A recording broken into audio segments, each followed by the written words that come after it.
চাই বাজেটটা কার হবে, কি সরকারের বাজেট হবে না আওয়ামী লীগের বাজেট হবে। শুনতে খারাপ লাগে যে সরকার তো আওয়ামী লীগের, কিন্তু there is subtle difference. Awami League আর সরকার এক গুলিয়ে ফেলছে। তো এখন বাজেটটা যদি আওয়ামী লীগের হয় তাহলে একরকম হবে, যেটা সবসময় পার্টিগুলা করে, আর যদি সরকারের বাজেট হয় তাহলে আরেক রকম হবে।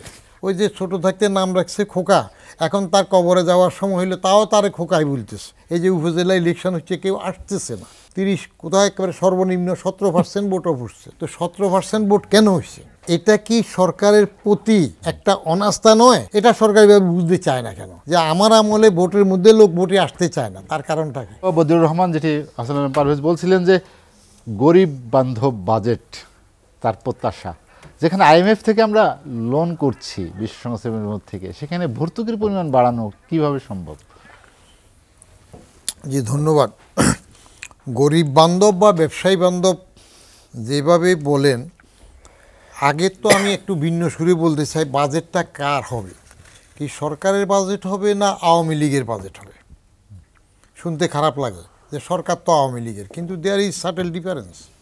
আওয়ামী লীগ আর সরকার এক গুলিয়ে ফেলছে। তো এখন পার্টি এবং সরকার এক হয়ে গেছে। বাজেটটা যদি আওয়ামী লীগের হয় তাহলে একরকম হবে, যেটা সবসময় পার্টিগুলা করে, আর যদি সরকারের বাজেট হয় তাহলে আরেক রকম হবে। আজকে টেলিভিশনে শুনতেছিলাম আমাদের আগের পরিকল্পনা মন্ত্রী মান্নান সাহেব বলতেছে যে উনি পরিকল্পনা মন্ত্রী থাকার সময় অনেক অপ্রয়োজনীয় প্রকল্প অনুমোদন করেছেন, করতে হয়েছে। তাহলে বাজেটটা কার ছিল? আওয়ামী লীগের ছিল। সরকারের বাজেট হইলে তো অপ্রয়োজনীয় প্রকল্প পাস করার কথা ছিল না, কারণ নির্বাচন করার সময় দল হিসাবে আওয়ামী লীগ বিএনপি যে দলে করে, কিন্তু সরকার গঠন করার পরে তখন তো জনগণের সরকার হয়ে যায়। এটা হইল মন্ত্রী পর্যায়ে উনি যেটা বললেন, তাহলে বাজেটের স্বরূপটা তখন সরকারের থাকে নাই, অপ্রয়োজনীয়টা পাস করেছে, এটা পার্টির বাজেট ছিল প্রকল্পের মধ্যে। আর একটা ছোট্ট উদাহরণ দিই, মন্ত্রীর থেকে এবার একটা লোকালে চলে আসি। যে একটা পুরনো বাড়ি, নামকরা বাড়ি আছে, কিন্তু ওখানে আওয়ামী লীগের এক সেলা চামুন্ডা হয়তো এখন বেশ ক্ষমতার মালিক হয়ে গেল। এই চট করে জেলা পরিষদ বা অন্য পরিষদ থেকে তার বাড়ির কবরস্থান সংস্কারের একটা প্রজেক্ট নিয়ে গেল। আগের কবরস্থানই আছে, আগের ওয়ালই আছে, তার উপর খালি ওই যে লাইম ওয়ার্ক বললে চুনকাম হয় না, হোয়াইট ওয়াশ বলে। তো এটার আবার মজা আছে, ওই বেতন কম দিলে হোয়াইট ওয়াশ হয় না। টিচারে পড়াচ্ছে ছাত্রকে চুনকাম করা, লাইম ওয়ার্ক চুনকাম, লাইম সুন ওয়ার্ক কাজ লাইম ওয়ার্ক।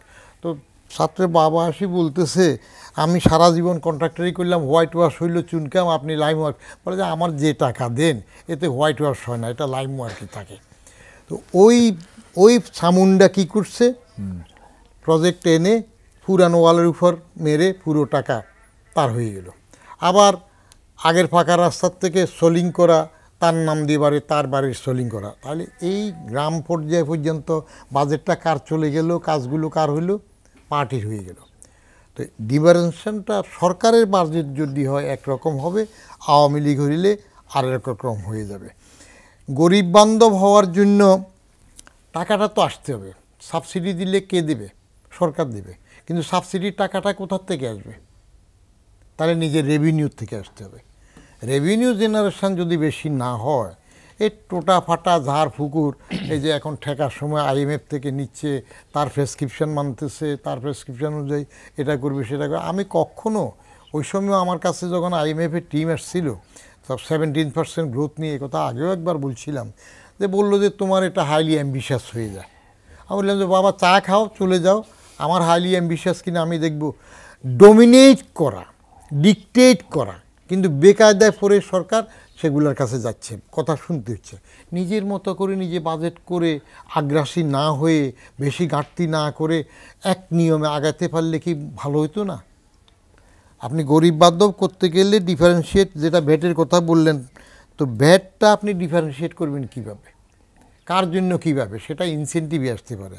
যেমন ট্যাক্স হলিডে নিয়ে আমি যখন বললাম গত অনুষ্ঠানে, যে ট্যাক্স হলিডে 52 বছর চলতেছে, এখনও সেই ট্যাক্স হলিডে বলে দরকারটা কি? একটু বদলাই ফেলা হোক ডাইমেনশন, যে ইনসেন্টিভ দেওয়া হবে, যে ভালো করবে তাকে একটা ইনসেন্টিভ দেন।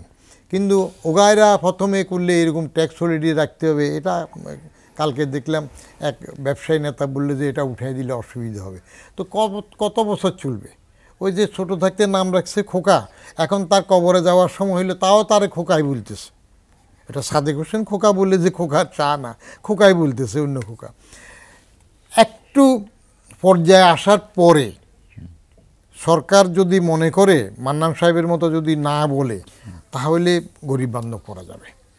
তা না হলে সোশ্যাল সেফটি নেটওয়ার্কটা তো অবশ্যই বাড়াইতে হবে। আপনি ডলারের দাম দিয়ে তো ওই যে গরিব যারা আছে তাদের তেমন একটা হেরফের হবে না। ইম্পোর্টের মধ্যে ডলারের দাম বাড়লে যেগুলো সাবসিডি দেওয়ার বেশি প্রশ্ন আসে ভর্তুকি, সেটা হইল শিশু খাদ্য থাকে, শিক্ষা উপকরণ কিছু থাকে, যেগুলো নেশন বিল্ডিংয়ের মধ্যে যায় সেখানে আপনাকে সাবসিডি দিতে হয়। যেমন কৃষি আমাদের মেইন শক্তি, সেখানে একটু সাবসিডির প্রশ্ন অবশ্যই থাকবে। কিন্তু সমস্যা হলো সাবসিডি দেওয়ার টাকাটা তো আপনাকে জোগাড় করতে হবে, ওটার জন্য আবার রিসাইকেলে নিজেদের উৎপাদন হতে হবে। তো সরকার বাজেটটার ভাবনার মধ্যে আমরা পরের অংশে আমরা ট্যাক্সেস স্ল্যাব সেগুলো আলাপ করব। সে ভাবনাটা তো হবে যে সব বাজেটটা কার জন্য করবে। যদি মনে হয় যে আমি একাধারে আসি আমার সরকার, কারণ পুরো দেশ তো এখন একটা পার্টির মালিকানা হয়ে গেছে, ধরেন আওয়ামী লীগের মালিকানা, যেখানে যেবারে যান। এই যে উপজেলা ইলেকশন হচ্ছে, কেউ আসতেছে না, 30 কোথায় একেবারে সর্বনিম্ন 17% ভোটও পড়ছে, আর সর্বোচ্চ 2-1 জায়গায় বলছে যে 73%। তো 17% ভোট কেন হয়েছে? এটা কি সরকারের প্রতি একটা অনাস্থা নয়? এটা সরকার এভাবে বুঝতে চায় না কেন, যে আমার আমলে ভোটের মধ্যে লোক ভোটে আসতে চায় না? তার কারণটা কি? জানে যে ভোটে গেলেও যা হবে, না গেলেও তা হবে, ভোটারই তো আনা যাচ্ছে না। এবং 30 থেকে 40%-এর কথা বলে সিইসি সাহেব সন্তুষ্ট থাকতেছেন, তাহলে বাকি মেজর অংশ কেন আসতেছে না? এটার কারণ হইল একাধারে থাকার কারণে কিছুটা সরকারের প্রতি উন্নয়ন আছে, চমক আছে, কিন্তু আশ্রয় নিতে আছে। আরেকটা জিনিস আপনি IMF বলেন, যেখানে বলেন ঋণের বোঝাটা, আপনি চমক সৃষ্টিকারী কিছু বড় বড় মেগা প্রজেক্ট করে দিলেন, কিন্তু এটা কত বছরে? এখানে 2 রকমের প্রজেক্ট থাকে। একটা হইল সোশ্যাল ইনফ্রাস্ট্রাকচার ডেভেলপ করে, যেটা পরে রেভিনিউ দিতে থাকে, ধরেন পদ্মা সেতু, মেট্রো রেল, তারপরে যে চিটংয়ে বঙ্গবন্ধু টানেল, এই জাতীয়গুলো। আর কিছু থাকে এটা মানুষের হিউম্যান ডেভেলপমেন্ট করে, শিক্ষাকে সম্পদ হিসেবে বাড়ায়, শিক্ষাকে সুযোগ না বলে অধিকারে নিয়ে যায়। এগুলা তো আপনি বিনিময় দিয়ে করতে পারবেন না। এই 2 অংশের মধ্যে সমন্বয় কতটুকু হবে?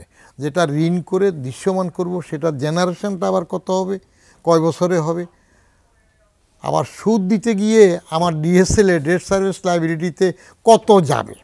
পরে যদি এমন হয়ে যায় ওটা দিতে গিয়ে আমার সব শেষ হবে, তাহলে আমরা একটু বেকায়দায় পড়ে যাব। ওয়ালটন ফ্রিজ কিনে অনেকের মতো আপনিও হয়ে যেতে পারেন মিলেনিয়াল। সেরা পণ্যের সেরা অফার।